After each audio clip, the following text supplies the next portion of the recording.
weekly final. Let's go to our last match of the day with two winners. It is Cammy D and Matchroom. One more game in the day for PGC 2021 presented to you by Alienware and Toomey. And Cam, I gotta be real, I'm still mentally recovering from that last game, and I wouldn't be surprised if some of the players are as well. Yeah, that's going to give a great opening for Mad, who are just now arriving to the lobby to maybe find some early steam, because, I mean, any Los Leones ending is going to be ridiculous. I think that one is going to be chalking, even the ending aside, it's going to be chalked probably up there with the Los Leones games in history as like the most players alive heading into the late game. I mean, maybe it's just recency bias. I don't know. But it's going to be a lot. But all these teams, they're pros. They're better than us. I should be able to brush all that stress and drama off and reset for this game. The fact that we're going back to Erangel, it's a new map, should help things in that regard. Yeah, there is still so much. Keep in mind, guys, while we do have one more match here, we still have tomorrow as well with 5 more. You're on the long day where we've got 6. So Mad coming into this one are going to get themselves Severny. They're going to have UNIQ that's going to be to the east of them, and Petrichor Road really far to the west, like halfway to Severny, really. With this playing path, pretty much anything circle-wise is on the table, but I don't know. We've been getting some pretty off-the-wall ones so far, and I'm curious to see, nope, that's just going to be a little bit more casual this time. Okay, yep, standard. Good. Into this is just turning into a mess. Just a little bit north of that, we're going to see Petrichor Road as well as New Happy pretty close to each other, while 17 Gaming is going to have some vision inside of it. New Happy trying to just get ahead of the safe zone, spot out too, and can continue their march forward. Looks like Petrichor Road is just getting all kinds of trouble as Ming is single-handedly just destroying Petrichor Road. Mamu, the last one up. Is he going to even see what's going on? Ming sees it, and he wants the last one, spots it out. Now has to be careful. The hillside is going to provide a little bit of cover. Now just making their way up, but nope, there you go, sticking it up. He didn't get the 4-piece, but Ming is considered one of the 4 keys trying to 4-0-3. An absolute amazing spray here, but DraftKings now trying to put up a similar defense, and that's going to be Purdy taken out. Genji are eliminated, and TSM are eliminated as well. So all of a sudden down to 13 teams. Where is the circle going to be sending us?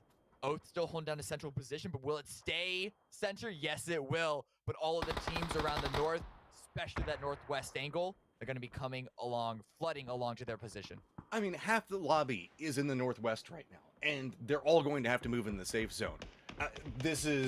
It's just going to be a bloodbath of teams just being able to get secondary, tertiary fights in top of it.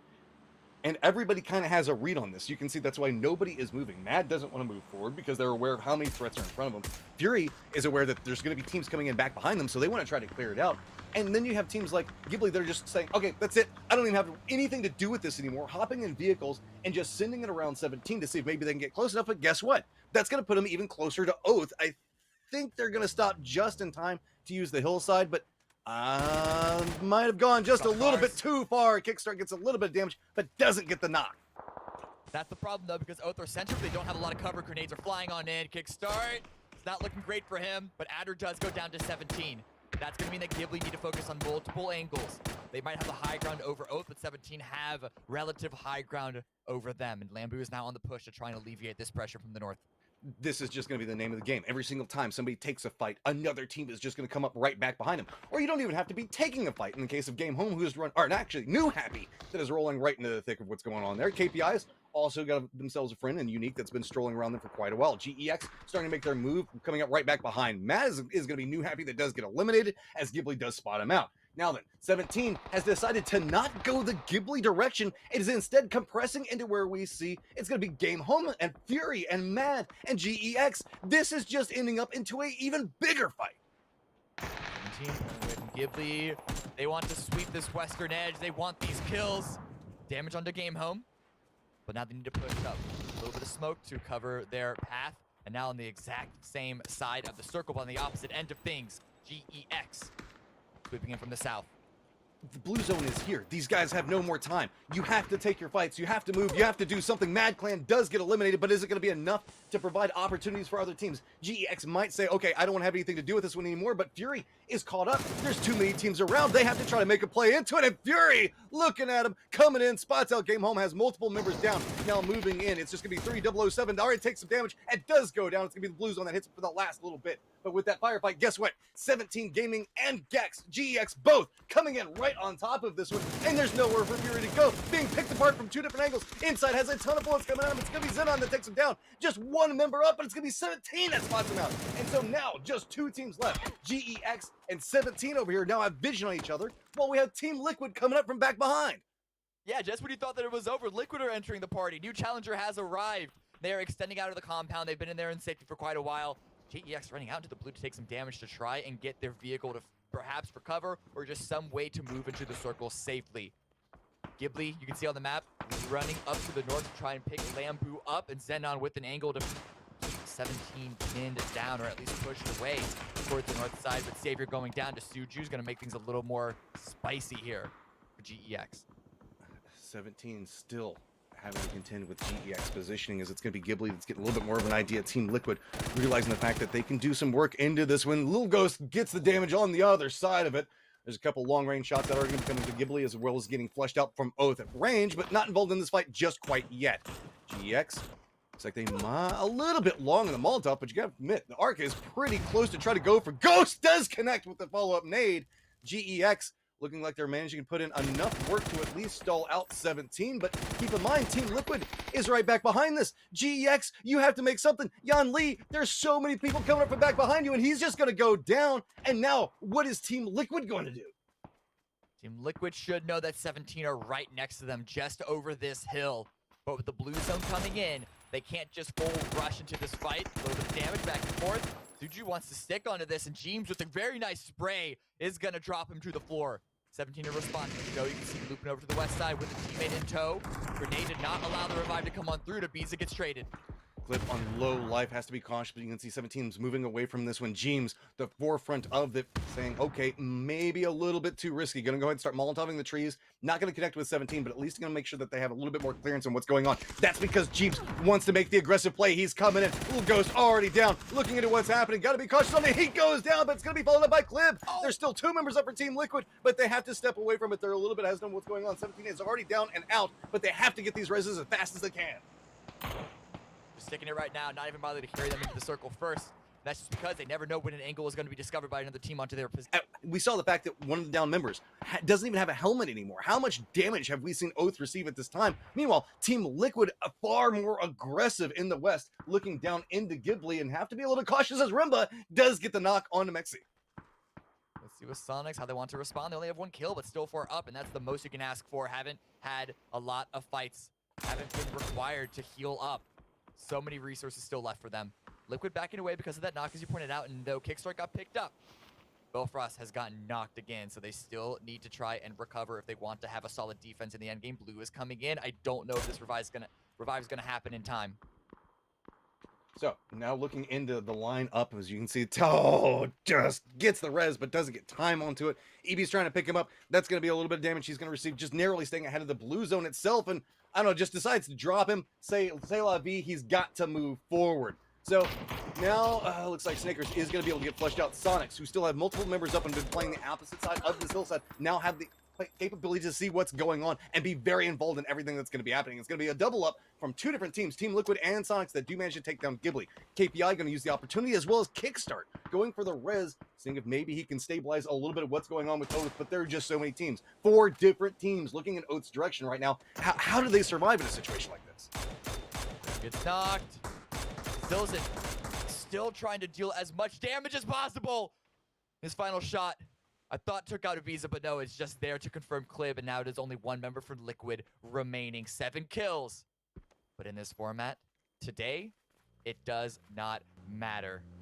And now we're looking at SONIQS as well as VIRTUS Pro. Both of them been very, very quiet in the game, past few minutes at least, in position to try and win the whole thing. Be the last team of the day to punch their ticket into the weekly final. We have one more phase, and it's going to shift southeast. Doesn't shift onto any single team, especially not the 2 teams remaining with 4 members up. Team Liquid going down. Valiant attempt coming out from our teams to the west. They were the last ones to survive through that meat grinder over there.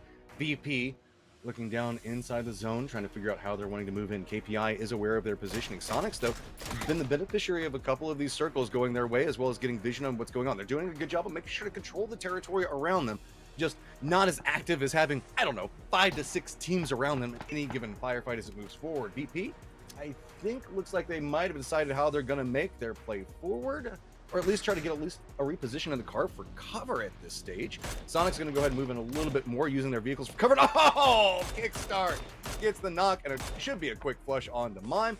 And SONIQS do at least manage to make it in the safe zone and do a good job of lining up their vehicles to make that fortification very fast. Yeah, you might want to move the tires, make sure that there's a lot smaller of an angle to peek under it, or at least drop a bunch of smokes. But they know that now that they're in the circle, all the other teams on the south side are going to have to push through each other. You can see KPI taking a lot of damage. Balefrost gets dropped. Now there's only one member of Oath remaining in the center of the circle. Drafting trying to get a revive onto Silson. Can he find the angle without getting discovered? I think Perfectus might want to go for a grenade finish here. Tosses it out. It looks like the distance might be a little bit to the side of it. Yep. Not going to connect, so should be able to get the res.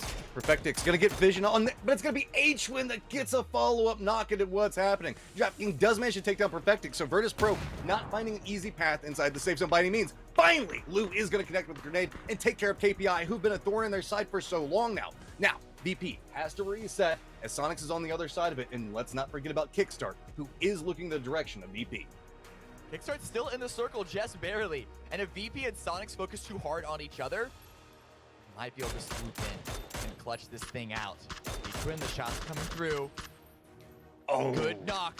Lucia is in position to get the revive, but that's going to slow down VP's attempt at pushing into the circle. Looks like VP has to be very, very cautious. Both teams right along the edge right now. Oath's last member still starting to show himself over there, but does get spotted out. It's going to be Shrimsy that takes him down, and there we go. We're lined up into what is presently a 3v3, but let's go ahead and make that a 2v3 with 2 members now knocked on VP's side. SONIQS a little bit closer towards the center of the safe zone, but it's just barely. VP's got their backs up against it, and I'd say SONIQS got about 5 feet to work with. VP using the rocks for cover, and it looks like they're still just trying to go for the res into it. Have to be cautious. Can't even go for the res. No! H-Win gets a sick angle yet again. Now it is all onto just Patulans fighting up against multiple members of SONIQS, but does get a knock. 2v1. SONIQS looking the direction of Patulans, and can he do it? Can he manage to fight his way through it? Or SONIQS, who have been fighting tooth and nail to prove the fact that they deserve to make it to the finals, this is their opportunity. He's actually going to the blue, but it's not enough distance, so Atron goes down, puts it to a 1v1. The blue is on Patulans back as well. Forced out to the open, but he's able to spin behind the cover of the tree. 1 HP remaining. Tiggleton is going for the highlight play in the vehicle, knows he has the health advantage. Runs in, using the tree, gonna go ahead and deny out any form of information. It's just a peekaboo battle, back and forth. Patulans taking a lot of damage, but Tiggleton's just standing in the open. No fear coming out, has to make the switch over to a DMR, running around the outside of it, see if maybe he can tap into it, and hits the shot on the other side of it. It's gonna be Patulans and Virtus Pro that qualify, and I gotta say, that was a massive superstar performance coming up from Patulans. Yo, you could just see the relief, not just on Virtus Pro, but Patulans specifically. That was such a heart-pounding situation. One bullet would have made the difference on either side. My heart is beating. I can't imagine what his feels like, but for the SONIQS as well, just barely unable to close that one out. Look at the 5 more pressure. games tomorrow, but still, any of the teams that were unable to do it today are going to have a very, very stressful evening. You just gotta say, like, you can see the stress coming off of him, having to play in such a difficult position and to show up for his entire squad to get them into the weekly finals. I can't wait to see how this is all gonna brew. Toffees.